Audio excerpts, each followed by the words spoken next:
Tokrat v občinskem informatorju. Spomin na požig Jugove domačije v Rančah. Domnevnega povzročitelja tragične nesreče oprostili. Na Destrniku priredili delavnico na temo energetske skupnosti. V Lovrencu so se otroci odpravili v vrtec peš, spremljali so jih njihovi starši in policist. Z otroško predstavo otroke podučili o prometu in trajnostni mobilnosti. V Majšpergu bogatejši za sobo pobega. Pozdrav jeseni v Staršah pritegnil več obiskovalcev. Karavana okusov zavzela Ptuj. Na Alma Mater kmalu o perečih vprašanjih vzgoje in izobraževalnega sistema v Sloveniji. Vlasta Karmel najavila vnovično kandidaturo na lokalnih volitvah. Prav tako je vnovično kandidaturo napovedal tudi župan občine Hajdina Stanislav Glažar. Lepo pozdravljeni. Mineva 78 let od dneva, ko so nemški vojaki prispeli na domačijo Jugovih. Ta je v času narodno-osvobodilnega boja služila partizanom za zatočišče in zbirališče. Nemški vojaki so ob prihodu zavzeli domačijo in jo požgali. Danes se domačini in občani spominjajo krute usode domačije. Ob spominu na ta dan so tudi letos priredili proslavo in tradicionalni pohod. Mnogi so se na spominsko slovesnost podali kar peš kljub dežju. No, več pa v prispevku. Kljub dežju so se najbolj predani pohodniki podali na pohod v spomin požiga Jugove domačije v Rančah, ko so jo 22. septembra 1944 zavzeli nemški vojaki in jo požgali. V požaru so zgorele 3 osebe, še 3 pa so bile ustreljene pred hišo.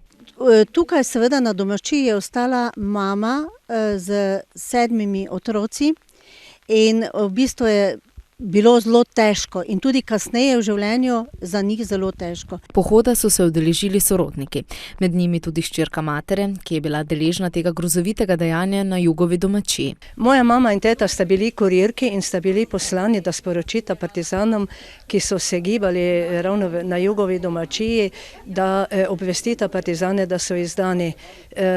Ko sta prispeli v to okolje, so Nemci prišli so Nemci takoj zahromeli, baje, da je moja mama zelo rada pove, da je to bilo tako glasno kričanje, In partizani so zbežali ven in 3, kot veste, so padli, med njimi tudi moj stric. 3 so bili požgani v hiši, 6 so jih pa postavili pred hišo, da jih ubijejo. Med njimi sta bili moja mama in teta. Mama je imela takrat 14 let, teta pa 19.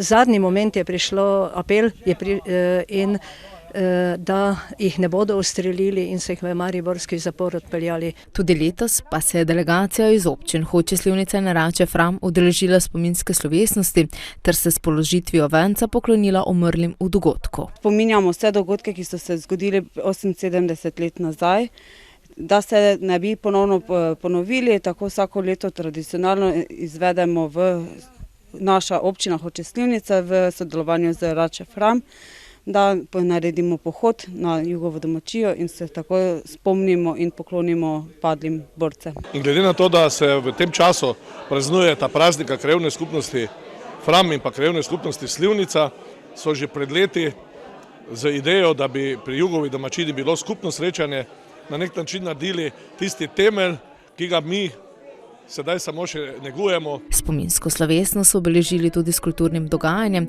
katerega vsako leto popestrijo otroci, z recitali, pesmijo in glasbo.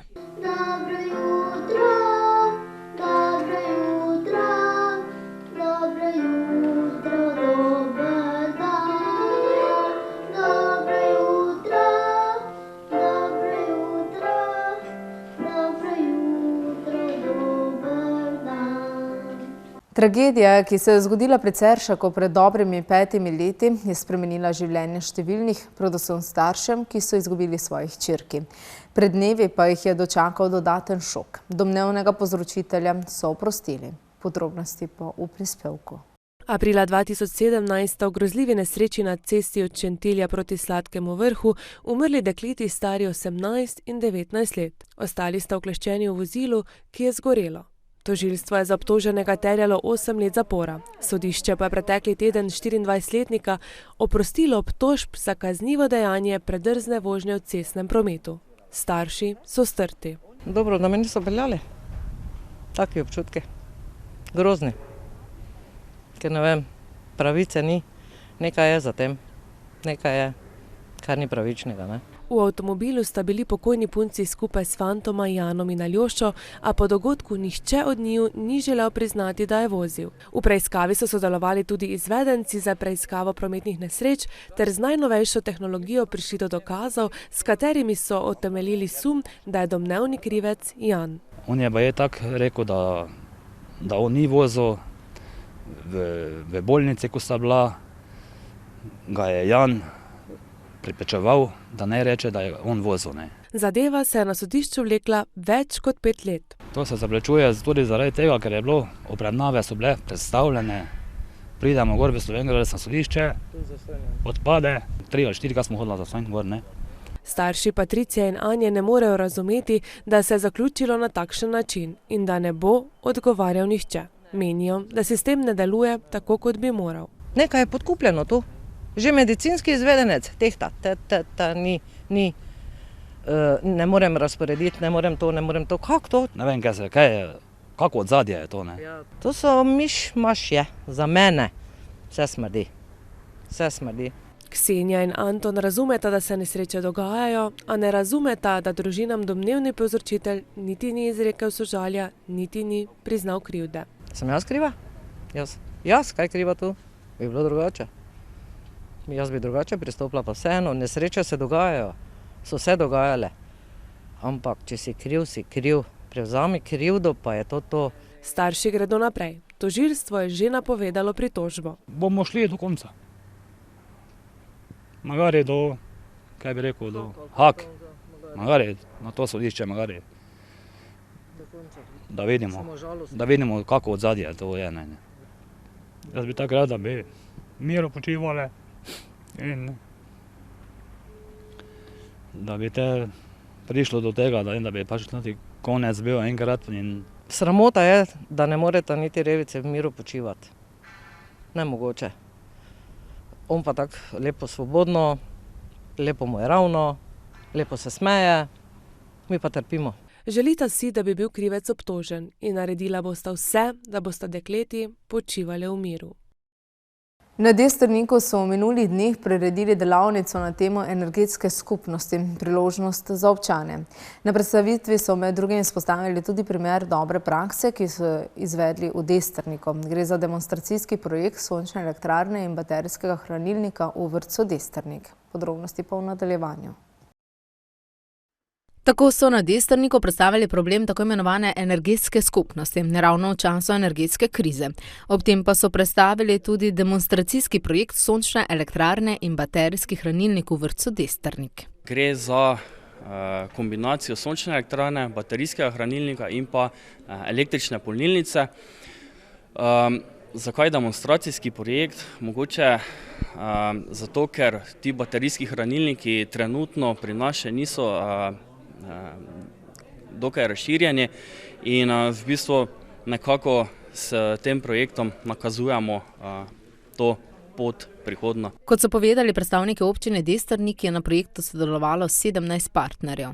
Smo ponosni na ta projekt, v katerega smo bili vključeni skupaj z predstavniki iz 11 držav, to se pravi vključeni je 17 partnerjev iz 11 držav Podonavja. Iz Slovenije smo partnerji LEA, lokalna energetska agencija Spodnje Podravje in pa občina Destrnik. Sončna elektrarna in baterijski hranilnik so v Destrniku nameščeni že 3 mesece. Ta elektrika sončna, ki se tu pridobiva, se porablja direktno v omrežje oziroma direktno poraba v vrtcu, kar je viška, pa se hrani tu spodaj v tako imenovanih modularnih baterijah.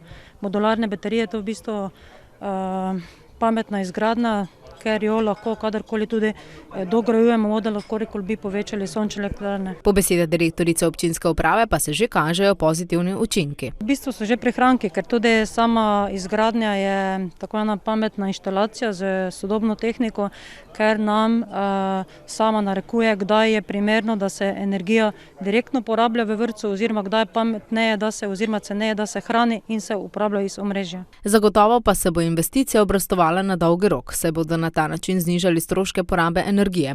Prav tako pa so ob tem pridobili tudi polnilno mesto, kjer si lahko napolnite tudi elektriko. V Lovrencu na Pohorju so se vrtčevski otroci in njihovi starši odpravili peš do vrtca. Spremljal jih je tudi policist. Zato so si izbrali dan brez avtomobila med Evropskim tednom mobilnosti. Na dan brez avtomobila so se lovrenčki otroci in njihovi starši odpravili iz središča mesta v vrtec peš. Eden od otrok je za policista, ki jih je spremljal, imel risbico. Saja in sonce pa nebo pa policijski kombi. Pa danes, ko ste se sprehodili tam po ulicah, po pločnikih, vse do vrtca, vas je tudi policist spremljal, ne? Ti je bilo verjetno posebej všeč. Ja. Kak tudi večkrat greš mogoče sam, kdaj peš kam s starši? Sam še ne hodim, samo včasih pa gremo z mamo pa zatem daleč, kam peš. Pa tudi drugi otroci so povedali več o vožnji in hoji. Danes se je prepeljal en avto, mislim včeraj, tako na hitro peljal in skoraj smo se zaleteli. Ste morali paziti, ne? Ja. In je mama mogla hitro obrniti. Zelo hitro je bil. Tako formula. Gremo v trgovino. Če pa gremo po mleko, pa gremo z avtom. To je razlika. Smo šli peš. Kak pa je bilo? Kak je to?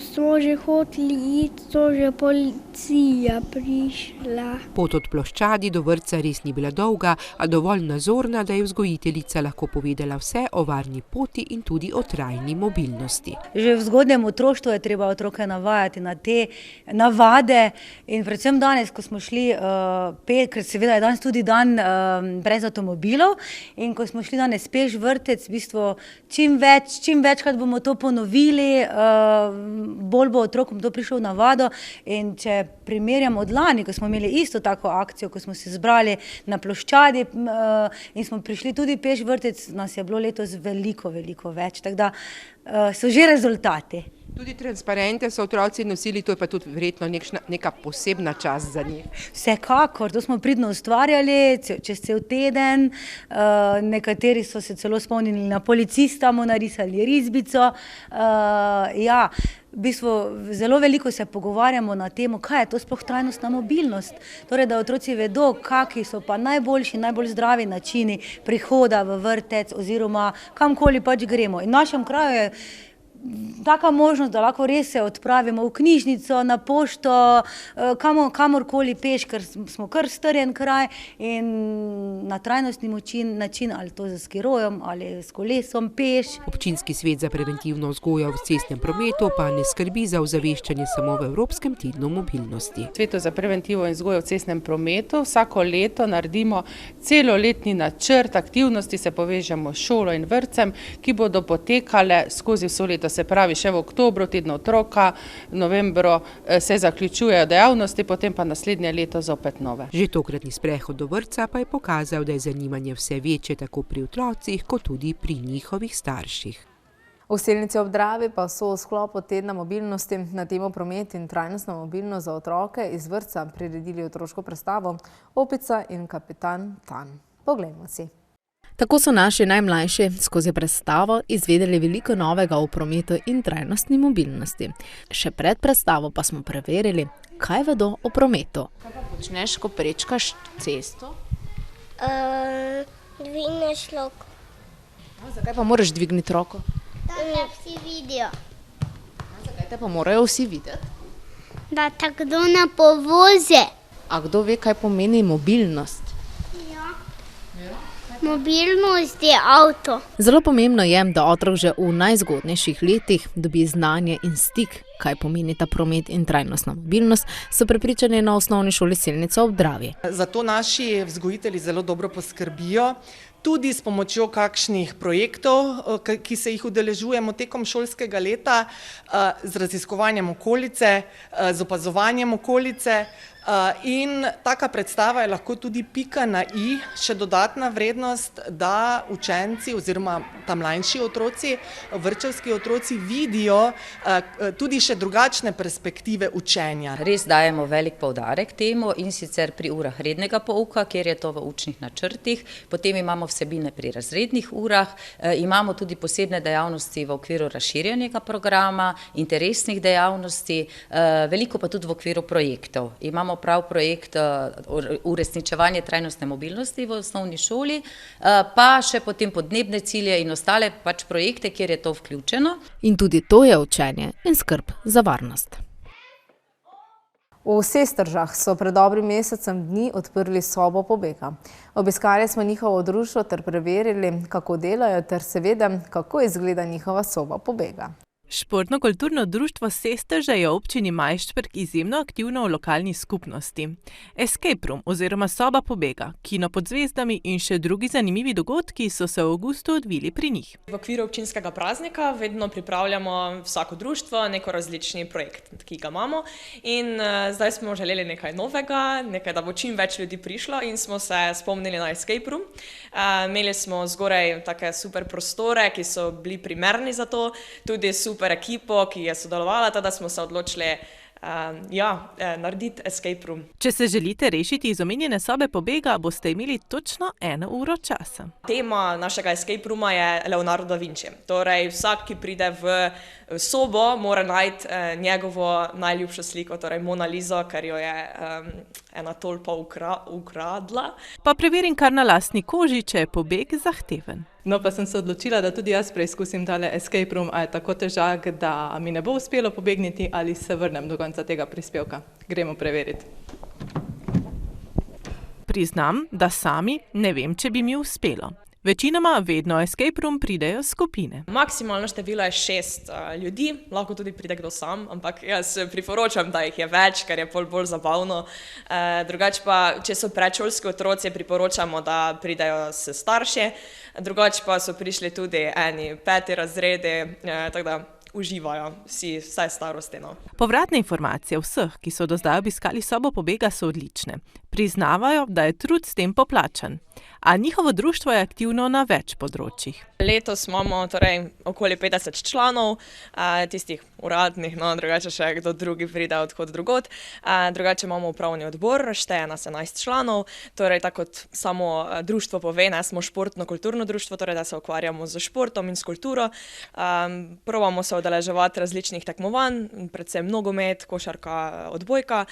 Na kulturi pa predvsem materinski dan, kakšne dramske igre, ki jih uprizarjamo, kino pod zvezdami tudi v okviru občinskega praznika. Predsednica je vajeti prevzela pred dobrim letom dni in več kot očitno v tem času niso počivali.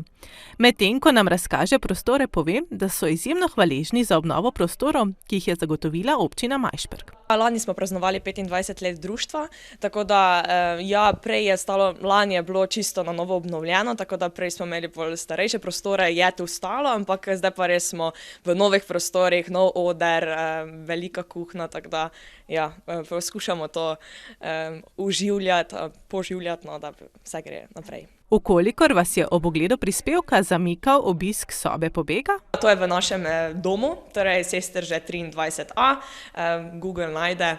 Drugače pa tudi imamo zunaj tak velik plakat oziroma napis Escape Room, tako da mislim, da ne moremo zgrešiti. Pokliče pa na mojo telefonsko številko 068 193 206 in potem se mi dogovorimo, povejo, kateri datum jim najbolj ustreza in potem mi pogledamo na seznam, če je že to slučajno zasedeno ali ne. In se potem tako dogovorimo. V svoje vrste z veseljem sprejmejo nove člane, ki želijo pomagati soustvarjati vsebine v Sestržah. Predvsem so vabljeni Sestržani, torej tisti, ki živijo na Sestržah, lahko pa tudi od drugod, občani, občina Majšperk, tako da pokliče na mojo telefonsko številko in se potem vse dogovorimo. Idej in vizij ne zmanjka niti za naprej, saj so se člani društva v tem času res izjemno dobro ujeli in s tem izvedli tudi odlične dogodke. Nič drugače pa ne bo niti vnaprej, obljubljajo. V Staršah so pripravili tradicionalni pozdrav jeseni, na katerem se je zvrstilo več zanimivih aktivnosti, ena za drugim. Ob tem so opravili tudi trgatev potomke stare trte, imeli povorko starodobnikov in tudi predstavitev lokalne kulinarike. V Staršah imajo potomko Stare Trte ob osnovni šoli starše. Tam so v soboto opravili trgatev. Potomko Stare Trte v naši občini imamo tudi še na 3 drugih lokacijah. Za vse naša viničarska ekipa izredno lepo skrbi, tako da vsako leto imamo en delček naše zgodovine mariborske, bi rekel, tukaj tudi v naši občini. Vino, ki nastane iz grozdja potomke Stare Trte, shranijo na občini. Iz tega vina potem, oziroma iz te trte naredimo protokolarno vino, ne manjše flaške in jih potem tudi na občini podelimo z veseljem, če dobimo kakšen obisk. Novi občinski viničar je povzel oceno letošnje letine potomke Stare Trte. Moram reči, da je kar dobra letina, ni nadpovprečna po količini, je pa kar, mislim, za solidna letina, smo zadovoljni. Pravi, da je suša vplivala na trto. Je bilo več dela, smo tudi 2-krat zalivali, zaradi suše smo zalivali. Vso ostalo delo pa tako tudi 6-krat je bilo potrebno. Bila je, mislim, letina neugodna glede raznih bolezni, ki napadajo vinsko trto, ampak skušamo se nekako držati bolj ekološkega vinogradništva in skušamo omejiti potrebno škropljenje na minimum, tako da smo letošnjem letu kljub temu opravili 6 škropljenj. Tudi na predstavitvi lokalnih jedi na Vaškem Središču je bilo zanimivo. Smo tukaj predvsem zato, da predstavimo domače jedi, vsak kuha nekaj svojega, golaž, bograč. S kom pa ste vi tu z društvom? Smo tu z našim društvom Kut Polanec, torej smo kurenti, tako da tudi predstavljamo nekaj svojega. Tudi tokrat ni šlo brez povorke starodobnih vozil, ki se je vila po Staršah. Danes smo si člani društva zadali in razdelili naloge. Moja vsakoletna naloga je bila priprava povorke starodobnikov, oldtimerjev, tudi predstavitev le-te. In tako smo bili danes na eni krožni vožnji, turistični vožnji, malo po občini Starše in seveda z zaključkom na prireditvi Pozdrav jeseni. Kljub ne najboljšemu vremenu so obiskovalci prišli na vse dogodke v okviru Pozdrava jeseni v Staršah. Malo nam je na začetku nagajalo vreme, zelo vetrovno, ampak seveda nikoli to ne vpliva na neki obisk. Mi imamo pobratena društva, prireditve, ki jih prirejamo, v bistvu turistično društvo, so kar lepo obiskane, so že poznane, imajo svojo težo in društva naše občine se predstavljajo, zato nekaj dobijo, kar je prav, razdelijo nekaj za hrano, nekaj pijače. Point je v tem, da se malo podružimo, da vidimo malo trende turistične in z izmenjavo teh mnenj potem lažje sodelujemo pa promoviramo samo občino pa sam turizem v naših krajih. Pohvalil pa je tudi lastnike starodobnih vozil, ki so se že 4. leto pripeljali na povorko. Tu gre tudi pohvala. Zagotovo gre lastnikom teh vozil, od traktorja do avtomobilov, velika pohvala, da to vzdržujejo, da še ohranjajo, ker to tudi po eni strani že bi lahko rekli sovpada z delom kulturne dediščine. Moramo biti ponosni na to, kar je bilo nekoč, stremeti, da to zavest spodbujamo tudi z mladimi in seveda, da stremimo k še boljšemu razvoju v prihodnosti. Pozdrav jeseni v Staršah se je kasneje iztekel še z veselico, predvsem pa z druženjem ljudi na Vaškem Središču. Minuli vikend je v centru Ptuja zadišalo. Mesto je namreč obiskala karavana okusov. Tovornjački so ponujali dobro hrano in pijačo, ljudi pa je na trg privabilo še toplo sončno vreme. V prispevku pa si poglejmo, kako je bilo. Več pisanih tovornjačkov, s katerih diši po odlični kulinariki, odlično pivo in nasmejani ljudje. Tako je bilo v petek na Ptuju. Ful dober, ful dober. What do you like? The pizza. Pizza je odlična. It's good. Yes, the pizza with the pumpkin oil is so good. So good. Ponudba je bila raznolika, našlo se je za vsak okus nekaj. Imamo marsikaj od piva, pic, burgerjev, hamburgerjev, koktejlov, pa verjetno sem še marsikaj pozabil. Med obiskovalci ptujske karavane okusov najdemo kar nekaj znanih Slovencev. Lepo vreme, predvsem nova pesem in seveda tale odličen ambient, ki sem ga zdaj prvič deležna in prav uživam na sončku in bi bila vesela, če bi se lahko še malo dlje zadržala, ampak šibam proti domu. Sem pa zelo vesela, da sem tukaj in da sem v bistvu malo podaljšala tole mojo pot na Ptuj. A ste tudi že kaj poizkusili, hrane in pijače? Seveda sem. Nekaj dobrega sem pojedla, nazdravili smo, tako da odlično je bilo. Enega sem, pa še enega bom. Se si mislila še kaj povedal, ne? Ja, več kot očitno ni manjkalo smeha in dobre volje. Dobro se počutimo, vreme je odlično, dobra družba in čakamo tudi na hrano še. Odpravili smo se tudi v enega izmed tovornjačkov ter preverili, kako se pripravlja hrana. Pri nas dišijo slastni burritosi, takosi, mehiška hrana, amigosi. To je to. Zdaj pa bom zmotila še vašega kolega pri pripravi. Vidim, da je to foto finish že, ali kaj? To je zdaj deluxe grande. Kaj vse? Goveji burrito. Kaj vse gre not? Not gre načo, goveje meso, mozzarella, miks zelenjava in pelati na koncu. Zavijemo, damo na žar, popečemo, prerežemo in postrežemo. In potem stranke samo še reče, wow.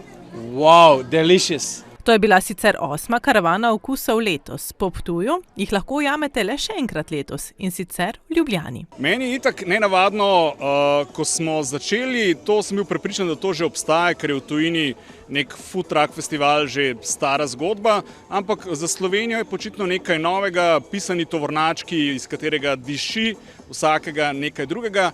In taka družinska zgodba, kulinarična zgodba in se mi zdi luštna popestritev za vsak center mesta. Zagotovo pa se naslednje leto spet vračajo na Ptuj.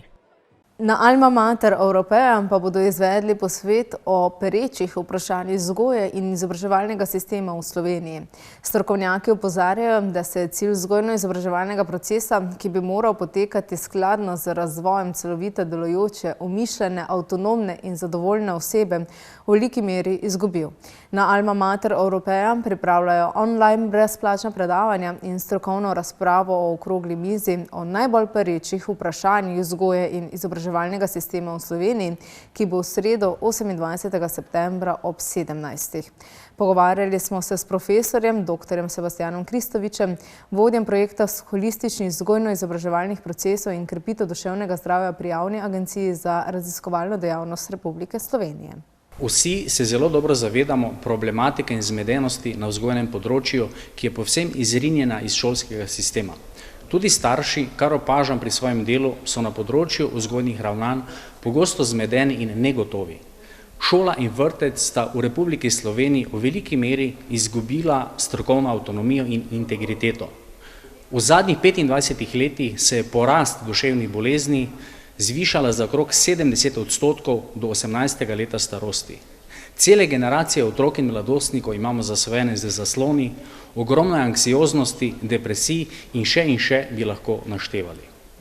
Na podlagi poglobljene 3-letne raziskave v okviru ARRS projekta smo prišli do celovitih in konkretnih rešitev, ki predstavljajo strateško usmeritev oziroma smernice za holistični vzgojno-izobraževalni pristop, kar je glavni izziv za nujno prenovo vzgojno-izobraževalnega sistema v Republiki Sloveniji. Vse to bomo predstavili v sredo ob 17. uri na online strokovnem posvetu z odličnimi strokovnjaki, med njimi bo tudi mednarodno priznana strokovnjakinja profesorica dr. Gordana Buljan-Flander. V soboto 1. oktobra bo od 14. ure pa vse do 21. zvečer na Pohorski tržnici v Pivoli potekal festival Ginola. Festival, ki v imenu združuje pijačo gin in pivolo, bo ponudil obiskovalcem gin slovenskih kraft proizvajalcev gina. 1. oktobra bo v Pivoli na Pohorski tržnici v Botaničnem vrtu prvi slovenski kraft festival gina, na katerem bodo samo slovenski kraft ginarji. Slovenci krafterji smo tisti, kateri ne proizvajamo industrijskega džina, se pravi vse bazirano na butični izdelavi džina in v bistvu smo se odločili za ta festival zaradi tega, ker je že po vsej Sloveniji se odvijajo festivali džina. Pri nas na štajerskem koncu še pa takšnega festivala ni. Na samem festivalu bo več dogajanja, tudi predavanja in razne aktivnosti. Predavanje o sami destilaciji, predvsem džina. Na samem festivalu se bo tudi demonstracijsko kuhal džin, da bodo lahko obiskovalci videli, kako se sploh proizvaja džin, iz česa je džin. Potem Botanični vrt nam je obljubil, da bo voden ogled botaničnega vrta po 50% cenejši vstopnici.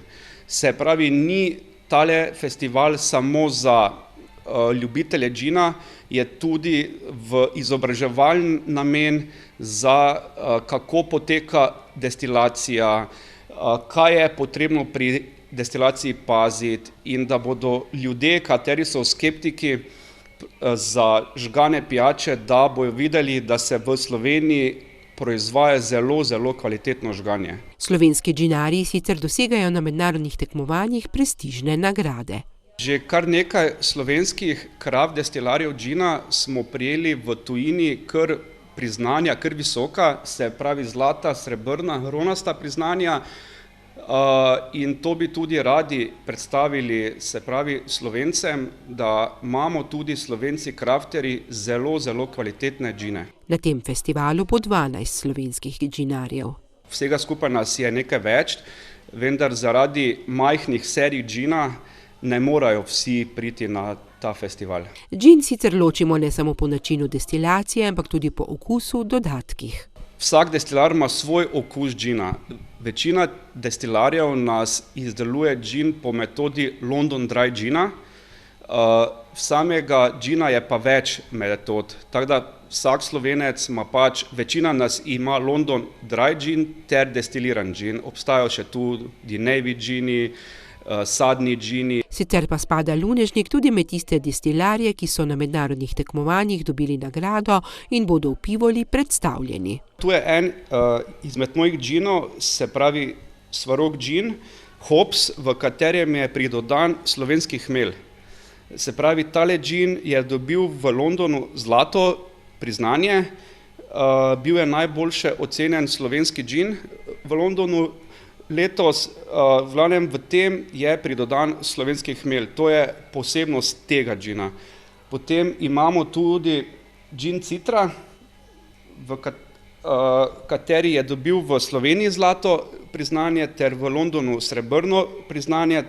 Ta je bolj, bi jaz temu rekel, ženski džin, bolj je na citrusih, dosti bolj je sveži džin in za ženo, kot to kuhava, uporabljamo skoraj vse slovensko.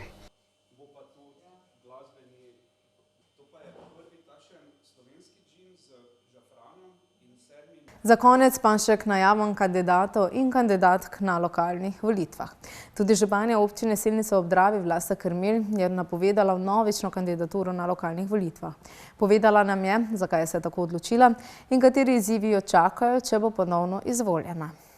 Županja občine Selnica ob Dravi je med vsemi projekti mandata izpostavila nekaj pomembnejših. Selnica ob Dravi kot občina do sedaj ravno ni zemljišč nakupovala, zaradi tega, ker je urejala predvsem manjše zemljiške zadeve za komunalno infrastrukturo. Mi smo se pa v tem mandatu lotili in kupovali velike parcele, bom rekla preko 22.000 kvadratnih metrov novih zemljišč smo pridobili za občino Selnica ob Dravi, ki bodo služile, torej ne samo peš pohodnim potem, ampak tisto, kar občina vitalno potrebuje. Na eni strani so to površine za nov vrtec, površine za večjo športno dvorano, površine za šport, za igrišča in pa na drugi strani seveda to, kar tudi nismo od tega veseli, ampak vsaka občina tudi to potrebuje, je pa novo zemljišče za pokopališče. Realizaciji se bliža eden najbolj nujnih projektov v občini, vrtec. Veste, ko sem v januarju oziroma decembru 2018, takoj ko sem prvič obiskala torej to svojo novo delovno mesto oziroma pisarno, sem nekako imela občutek, da ima občina v predaljih veliko projektov, da ima veliko pripravljenega in da je zdaj samo čas, da zavihamo rokave in gremo. In eden izmed takih nujnih projektov pa potreb v občini je seveda bil vrtec, ampak ko sem sodelavce vprašala, torej prinesite papirje, pa sodelavci pravijo, ne, saj nimamo papirjev. Ja, kaj pa treba narediti papirje? Ja, pa saj nimamo niti zemljišča. Kaj kmalu je ugotovila, da bo potrebno urediti papirje, nakupiti zemljišča, šele potem pa bodo lahko govorili o izvedbi. A to je občinskemu svetu uspelo. Županja pa si želi svoje delo v novičnem mandatu še nadaljevati. Ko so me v spomladi pa junija ljudje začeli spraševati, ja pa boš verjetno še enkrat, takrat sem sama morda kako popoldan pa rekla, ja pa res, a ja, ne, ali ne, pa se mi zdi, da nekako ni bilo treba dolgo razmišljati ali pa čakati. Jaz menim, da je le prav, da tisto, kar smo si zadali, pa še pokažemo, da znamo tudi zidati, pa da bodo ljudje tudi videli, da bodo stali zidovi za nekatere stvari. Poudari, da bo v primeru izvolitve takoj nadaljevala z zastavljenimi cilji. Za nov mandat pa si res želim, da bi, ko bova morda čez 4 leta, dobra 4 leta verjetno spet sedeli, pa me boste spraševali ali ja ali ne, da bom pa takrat rekla ne, s tem, ko bomo pa zdaj prirezali trak za novo športno dvorano, pa jaz mislim, da sem svoje na občini upravila, da me morda ob koncu aktivnega dela čakajo morda še kakšni drugi izzivi. Torej, to je pa tisto, kar menim, da je realno, glede na to, da sedaj imamo gradbeno dovoljenje. A želi si še nekaj. Poleg tega, da upam, da bomo takrat prerezali trak za Viltuš, tako kot je v skladu za okrevanje, in da naj bi bilo marca 2026 tam že prva poroka. Torej, tisto bo verjetno nekaj, kar si bom zelo, zelo želela, da bi jo opravila.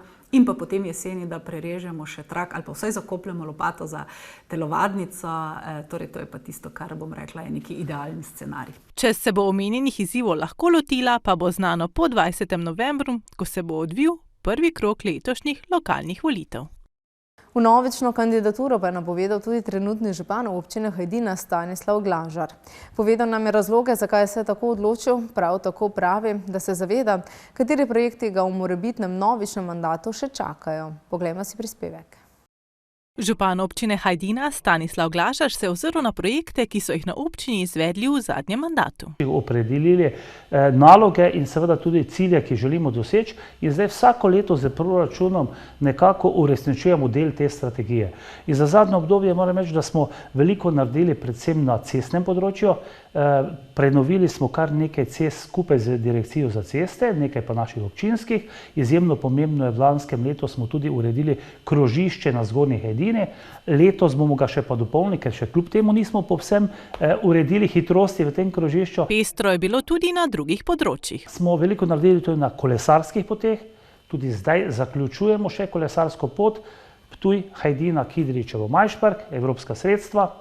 Veliko smo naredili in ravno zdaj tudi en del zaključujemo kanalizacije, s tem bomo zaključili 95% kanalizacije v naši občini in bo zadeva samo še z manjšimi čistilnimi napravami usklajena. Seveda smo veliko vložili v osnovno šolo in vrtec. Skoraj popolnoma odločen je, da bo kandidiral tudi za nov županski mandat. Velika verjetnost pa je, da bom kandidiral, ne nazadnje z temi političnimi strankami, ki so sedaj v občinskem svetu, smo se nekako že dogovorili, da bodo seveda me podprli, kajti v tem občinskem strateškem planu, ki ga imamo, je kar nekaj projektov še, ki jih želimo skupaj realizirati. V pogovoru se je dotaknil nekaj investicij, ki si jih želijo v novem mandatu. Moram reči, da prvo, kar je, želimo medgeneracijski center, tukaj v neposrednji bližini, kjer imajo sede zdaj društvo upokojencev, bi na tem mestu naredili medgeneracijski center, medtem ko bi društvo upokojencev njihove prostore pa preselili tukaj v našo upravno zgradbo, kjer imamo nekaj prostorov še praznih. Vrtec sem že prej omenil, vrtec je prva prioriteta, ki bomo morali začeti že v drugem letu, glede na to, da se število otrok povečuje. Seveda si želimo tudi večnamenske dvorane. Potrebe so tudi po stanovanjskih objektih. Trenutno se gradi v bližini občine. Seveda bomo poskrbeli tudi za društvene prostore naših društev. Imamo 38 društev in lahko se pohvalim, na področju Spodnjega in pa Zgornjega Podravja je malo občin, ki imajo tako izjemno aktivna društva. Tako da poskrbeti za ljudi, ki delajo v društvih, je naša primarna potreba. Seveda je še pa veliko drugih aktivnosti na cestnem problematiki, kolesarke, razsvetljava, vedno se nekaj najde. Želja in potreb je vedno več kot bo realnih možnosti. Energiji in viziji za nov mandat je še nam zaupal pogovoru. Je, energije je dovolj. Moram pa poudariti, da pri nas ena harmonija med občinsko upravo, občinskim svetom in pa po vaseh imamo vaške odbore, ki nam predloge dajajo, to so neke vrste prioritete in seveda v skladu z finančnimi možnostmi mi tale program tudi uresničujemo iz leta v leto in na koncu je lahko neke vrste zadovoljstvo. Javne protikandidature mu vsaj za zdaj ni napovedal še nihče. Če pa mu bo uspelo, pa bomo videli po volitvah, ki nas čakajo konec novembra. To je za danes v oddaji Občinski informator vse. Spremljajte nas tudi na spletnih portalih lokalec.si in mbreport.si. Želim vam lep preostanek večera in nasvidenje.